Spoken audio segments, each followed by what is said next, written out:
भगवान बाबा हनुमानजी को प्रणाम। महान त्यागी बाबा जुमदेवजी को प्रणाम। परमात्मा एक।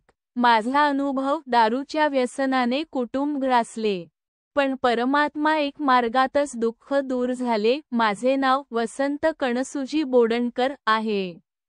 आज मी माझा अनुभव या अनुभव मालिकेत माझा प्रथम अनुभव मार्गात येण्याचे कारण सादर करीत आहे। आम्ही सहकुटुंब 25 सप्टेंबर 2012 मध्ये मार्गात आलोत।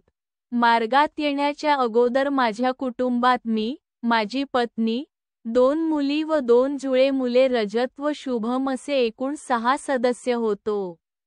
मार्गात येण्याच्या अगोदर मोठी मुलगी स्वातीचे लग्न 26 मे 2009 साली झाले।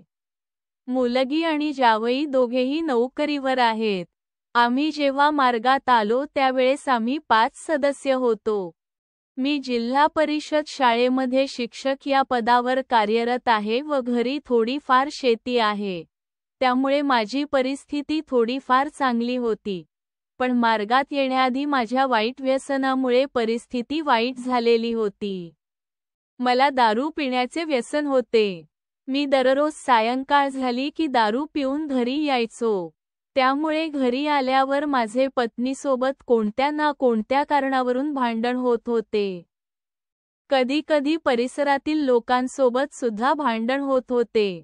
मला दारू पिण्याचे व्यसनच नाही, तर दररोज सट्टा लावणे, कधी कधी जुवा खेळणे असे अनेक वाईट व्यसन सुद्धा होते। अशा वाईट व्यसनामुळे एकदा घरी पत्नीसोबत भांडण झाले, म्हणून माझ्या पत्नीने माझ्या वागण्याला कंटाळून आत्महत्या करण्याचा प्रयत्न केला होता। त्यानंतर मी काही दिवस दारू पिणे बंद केले।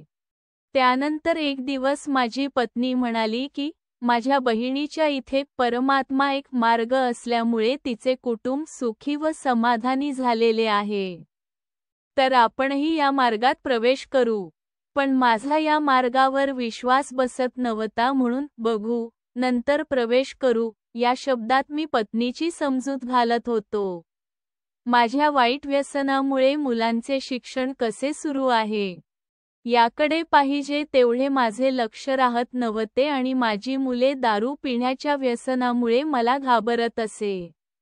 त्यांना शिक्षणाला किंवा इतर कुठलेही खर्च करण्यासाठी पैसे लागले तर ते आपल्या आईलाच मागायचे, मला मागत नव्हते। माझ्या नेहमीच्या दारू पिण्याच्या व्यसनामुळे माझी मुले माझ्याकडे लक्ष देत नव्हती। ते आपल्या शिक्षणाचा अभ्यासक्रम पूर्ण करीत असत, पण त्यांना रात्रीला माझ्या दारू पिण्यामुळे चांगले वाटत नव्हते। सकाळी उठल्यावर आईला म्हणायचे की वडील दारू कशाला पित असतील, मी दिवसाला दारू पित नव्हतो, आपले शिक्षणाचे कार्य पूर्ण करीत होतो। एकदा मी साकोली येथील माझे साडू भाऊ श्री दुधराम लांजवार यांच्या घरी गेलो असता त्यांनी मला मुक्काम करावयास लावले। त्यांचे कुटुंब परमात्मा एक मार्गात असून ते त्यागी सेवक होते। त्यावेळी माझ्या साळीने सांगितले की तुम्ही आज दारू वगैरे पिऊन येऊ नका, आमच्या घरी दारू पिऊन आलेले जमत नाही। असे म्हटल्यावर मी ठीक आहे असे म्हणालो। सायंकाळी साकोली येथील मार्केटमध्ये फिरण्यासाठी गेलो असता ते म्हणतात ना, पिणाऱ्याला मित्र पुष्कळ, आणि माझी तशीच अवस्था झाली। मला एक मित्र मिळाला, त्याच्यासोबत बोलचाल वगैरे झाल्यावर तो म्हणाला की चला गुरुजी थोडी थोडी पिऊ असे म्हणू लागला आणि मी त्याच्यासोबत जाऊन दारू घेतली। त्यानंतर साळीच्या घरी गेलो असता त्यांना माहीत झाले की मी दारू पिऊन आलो आहे। त्यावेळी त्यांनी माझी घराजवळच्या श्री जिभकाटेजी यांच्या घरी जेवण्याची व झोपण्याची व्यवस्था केली, पण घरी प्रवेश करू दिला नाही। दुसऱ्या दिवशी मी गावाला परत आल्यावर घडलेली घटना घरी माहिती झाली आणि पुन्हा घरी पत्नीसोबत भांडण झाले। लहान मुलगा शुभम हा कधी आपल्या मित्रांसोबत लपून चोरून दारू पिण्यास सुरुवात करू लागला असे त्याच्या आईला माहिती झाले व मुलगा ही वडिलांसारखा होईल अशी ती म्हणू लागली। माझे दारू पिणे नेहमी सुरू असायचे, त्यामुळे घरचे लोक सणावारात खूप दुःखी असायचे। नातेवाईक सुद्धा गुरुजी चांगले आहेत, पण दारू पिण्यानेच वाया गेले आहेत असे म्हणायचे. माझ्यासमोर काहीच म्हणायचे नाही, पण असे माघारी बोलत असायचे. त्यामुळे एक दिवस माझी पत्नी निर्मला व मुलगा रजत यांनी ठरविले की आता आपणही परमात्मा एक मार्गात प्रवेश करायचे. आतापर्यंत झाले ते झाले, पुढे लहान मुलगी प्रीतीचे लग्न करावयाचे आहे. तर हे व्यसन चांगले नाही असे म्हणू लागले. आमच्या घराजवळील श्री हरिभाऊजी गिरेपुंजे हे या मार्गात गेल्यामुळे ते सुखी समाधानी झाले असे मला सांगू लागले. मग आम्ही त्यांना मार्गाविषयी संपूर्ण माहिती विचारली. उद्याच्या भविष्यासाठी मार्गात येणे चांगले आहे असे त्यांचे ऐकून पत्नी व मुले मला सांगू लागली. मग मी सुद्धा मनाने पक्का ठाम विचार करून परमात्मा एक मार्गात प्रवेश करण्यास होकार दिला. दुसऱ्या दिवशी सकाळी मी आपल्या शाळेत गेलो आणि माझी पत्नी व मुले मार्गदर्शकांच्या घरी गेले. मार्गदर्शक श्री जनार्दनजी गभणे घरीच होते. त्यांना मार्गात यायचे आहे म्हणून सांगितले व आपल्यावर असलेले दुःख सुद्धा सांगितले.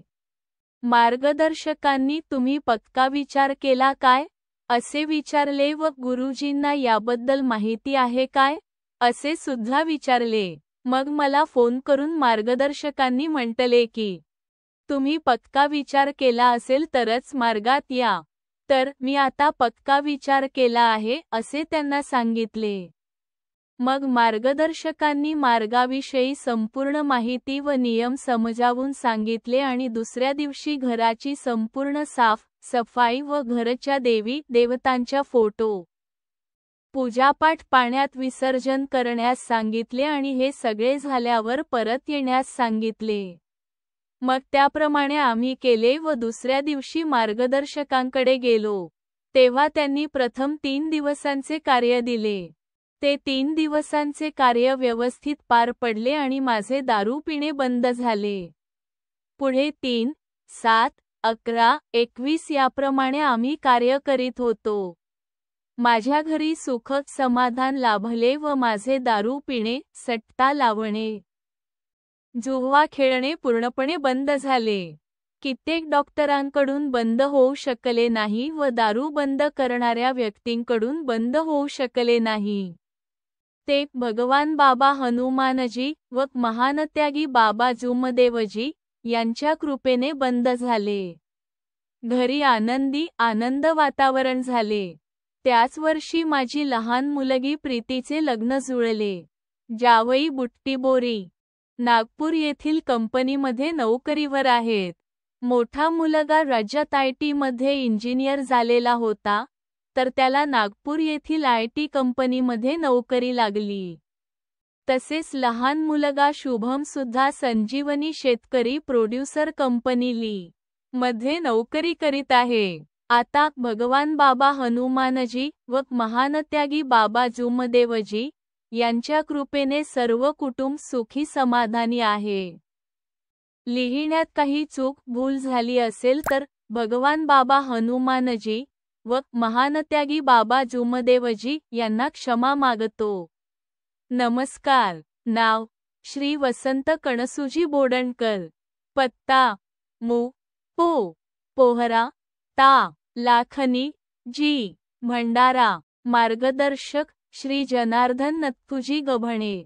परमपूज्य परमात्मा एक सेवक मंडळ वर्धमान नगर नागपूर. सर्वांना माझा नमस्कार.